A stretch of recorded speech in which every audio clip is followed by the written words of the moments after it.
Welcome to Marty's tying bench. Tonight I'm tying golden stones. This is a favorite of ours on the Big Thompson. You may recognize some of the techniques from Carl Pennington's excellent golden stone. This is a Softhackle version, and I've added a couple of little flashes to it. Now I've got a size 10 Riki 285. The bead is a 5/32. I like copper. Gold looks pretty good as well. Let me get a little bit of lead on it to hold that bead in place. Just a couple of turns. Pack them together tight. And I know that 3 turns is going to disappear inside that bead. Now I'm going to push that out of the way and get a little bit of super glue.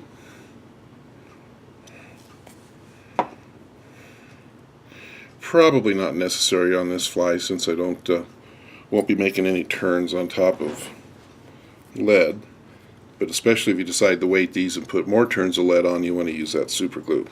Now I'm going to start the thread somewhere towards the back. Just saves a little time because that's where I'm going to apply my first material. And I've got a Wapsi life cycle dubbing. This one is Stonefly yellow. I'm just going to get a tiny little pinch of it, and by tiny I mean tiny. And what I'm going to do is put just a little ball on the back. That'll help keep the Biot tails splayed. And I'm going to get a couple of the longer, skinnier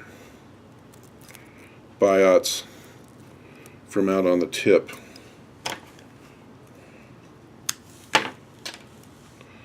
You can see where my gap is. It's out on the tip of the Biot. That's the shape that I like. Get these things side by side, curving upwards, and just kind of lay them on the top of the hook.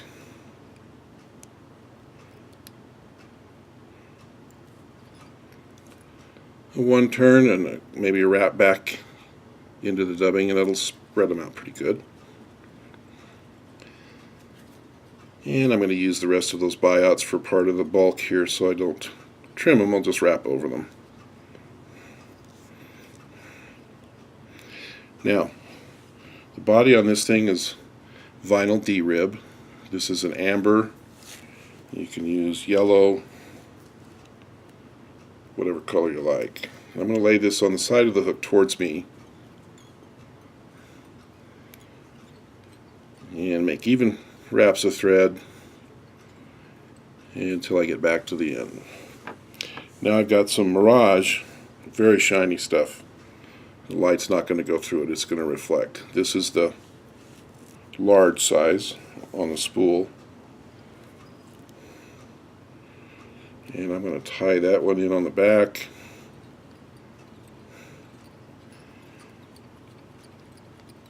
And move my thread just a little bit forward of the midpoint.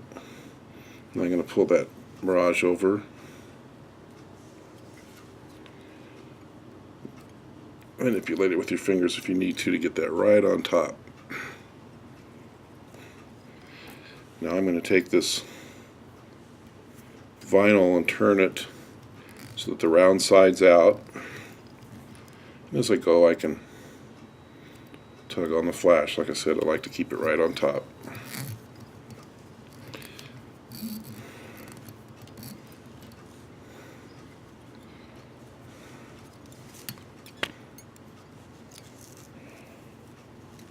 The thread I'm using is 140 denier. I'm making these turns pretty tight, so it's good to have a little heavier thread.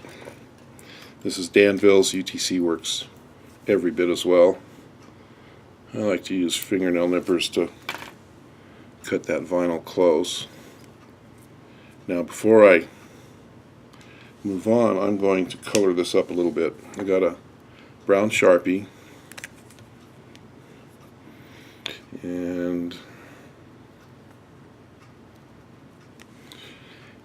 I'm going to get that good and dark on top.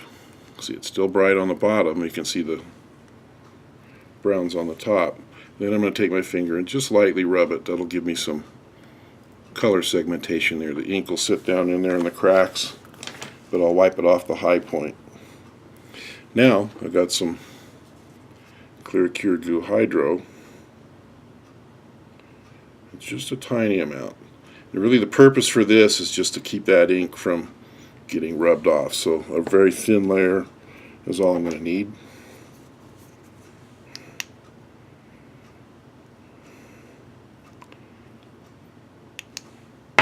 Little short zap to cure it. And now I'm going to fold the Mirage back and ultimately use it as a wing case. Now I'm going to fill the front with dubbing.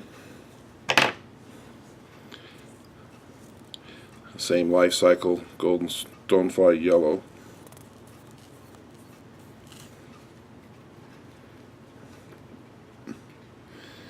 And I just like to make sure that it's a little bigger in diameter than the vinyl.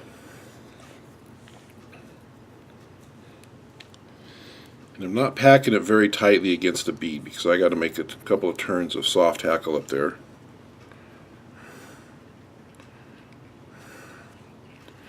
That's not too bad.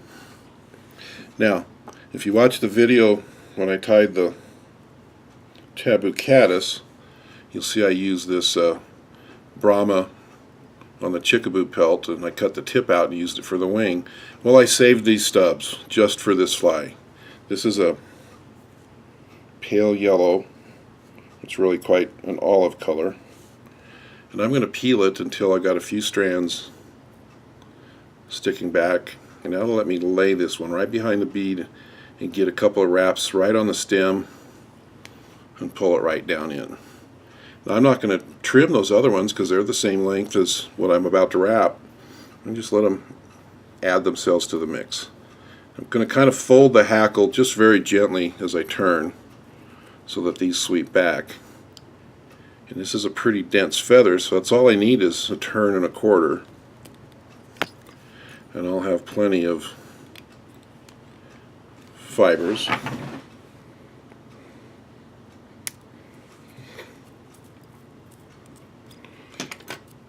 I'm going to pull the Mirage over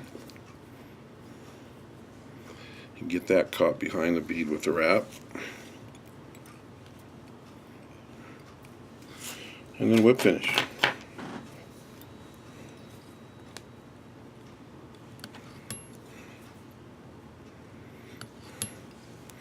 Now this one's definitely belt and suspenders. I'm going to tie 2 whip finish knots, and I'm going to soak some head cement in.